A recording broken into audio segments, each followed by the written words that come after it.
Allora, oggi siamo qui per un evento straordinario nella vita di Ariane 6, che è lo inizio delle operazioni in zona di lancio sulla tavola di tiro, con il trasferimento e l'erezione del corpo centrale del lanciatore, a cui seguirà l'integrazione con i booster e poi via via tutte le fasi della campagna.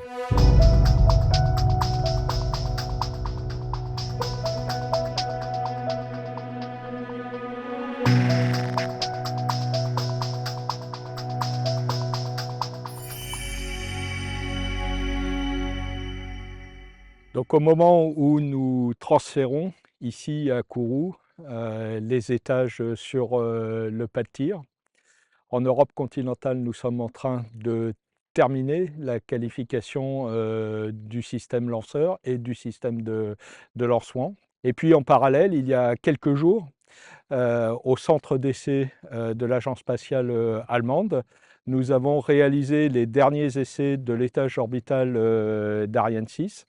Dans nos usines en Europe continentale, nous avons déjà beaucoup des éléments des étages pour le 2e, 3e, 4e jusqu'au 6e vol qui sont déjà dans nos usines d'intégration.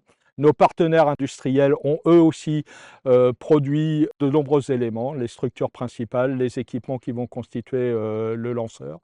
Donc ce que nous sommes en train de faire aujourd'hui, ça n'est pas simplement préparer le premier vol, qui est évidemment très important, mais c'est aussi préparer les vols de l'année prochaine, qui sont très importants pour nos clients, avec la montée en cadence d'Ariane 6.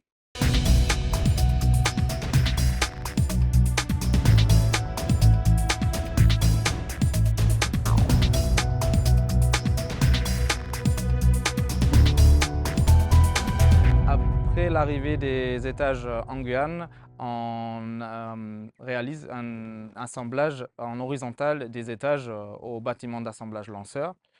Une fois les étages sont assemblés, on prépare les moteurs et les interfaces cryo pour pouvoir remplir les réservoirs une fois arrivés en zone de lancement.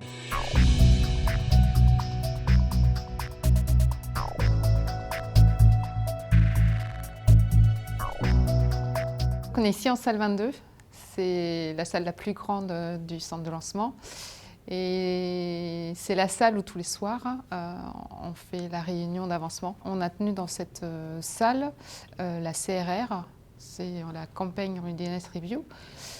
Pour faire une campagne, il nous faut un lanceur, il nous faut une base de lancement, il nous faut des équipes, il nous faut également des procédures pour réaliser toutes les opérations.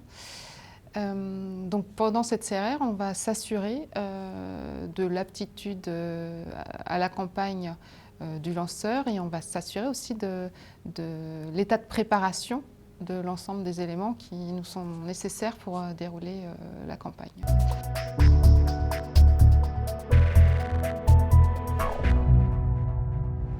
Alors avant le transfert, on a donné du potentiel au niveau du lanceur pour qu'il soit disponible pour la ZL pour les phases d'essai qui suivent. S'assurer que les pressions réservoirs sont compatibles du transfert, compatibles de la verticalisation et compatibles des opérations à suivre. On vient charger les batteries et on s'assure que ces batteries sont conformes, correctes à l'issue. Et on va venir préparer des pressurisations au niveau des systèmes fluides. Voilà, une fois ça fait, on vient fermer définitivement le lanceur au niveau de toutes ses portes. Et de là, le lanceur est prêt, le corps central est prêt pour partir vers la zone de lancement.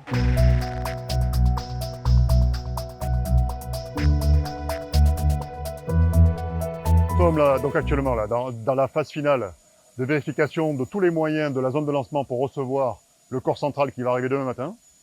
Donc on vérifie actuellement les moyens mécaniques, donc tous les moyens mécaniques de la table de lancement qui va recevoir donc, le corps central, les moyens d'avitaillement, de raccordement et d'avitaillement en ergol du corps central, donc que ce soit les moyens pour l'étage inférieur comme les moyens pour les bras cryo qui sont à l'étage supérieur.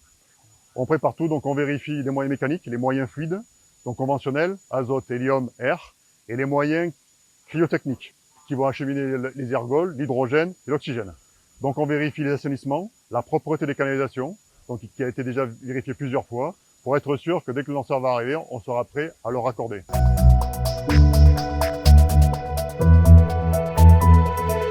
C'est vrai, c'est une journée particulière parce que c'est la première activité du début de campagne.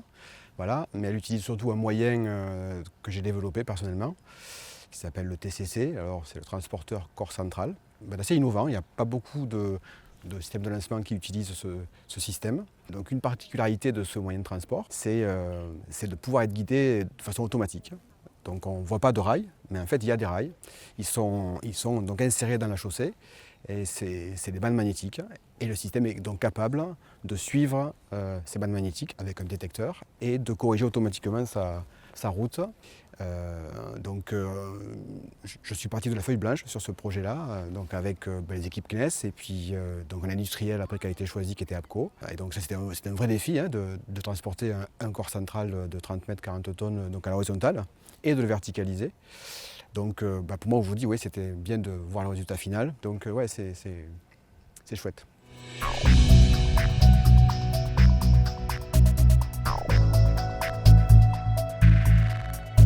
Nous sommes actuellement en train d'assembler le lanceur Ariane 6 et notamment le transport des 2 ESR. Ces 2 ESR sont fabriqués en Guyane avec des composants qui sont aussi acheminés de métropole ou d'Europe. Mais une fois tout ça fabriqué, il faut les transporter sur la zone. Et le moyen qui est utilisé est le fardier. Ce fardier, conçu en Italie avec mes collègues de métropole, est capable donc de transporter ces ESR des zones de propulsion ou de stockage jusqu'à la zone de lancement. Ces transferts se font par la route, à vitesse réduite bien sûr, mais en toute sécurité avec une gestion des décélérations dans des gabarits bien définis et bien spécifiés.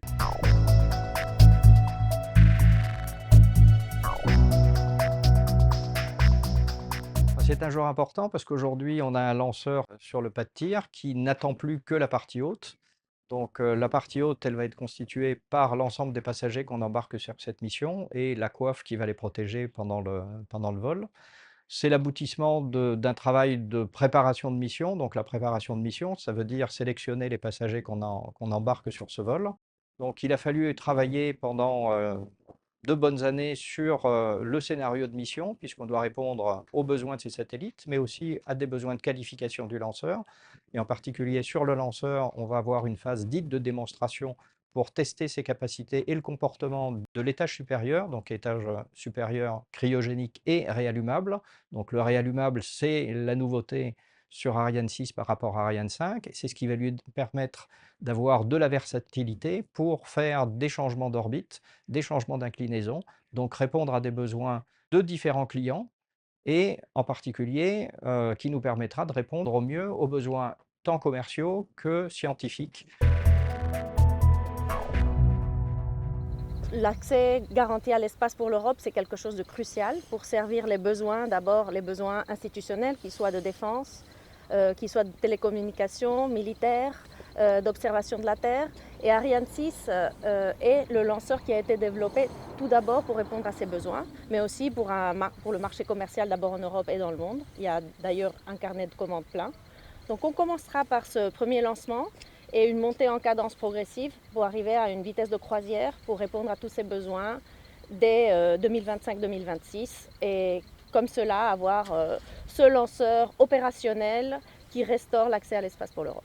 Et alors maintenant, on a une idée précise de qu'est-ce que ça représente l'arrivée d'Ariane 6 dans le monde du spatial et pour la société européenne. On a un lanceur qui d'ici 2 jours sera complètement intégré sous le pas de tir. On va le faire voler bientôt.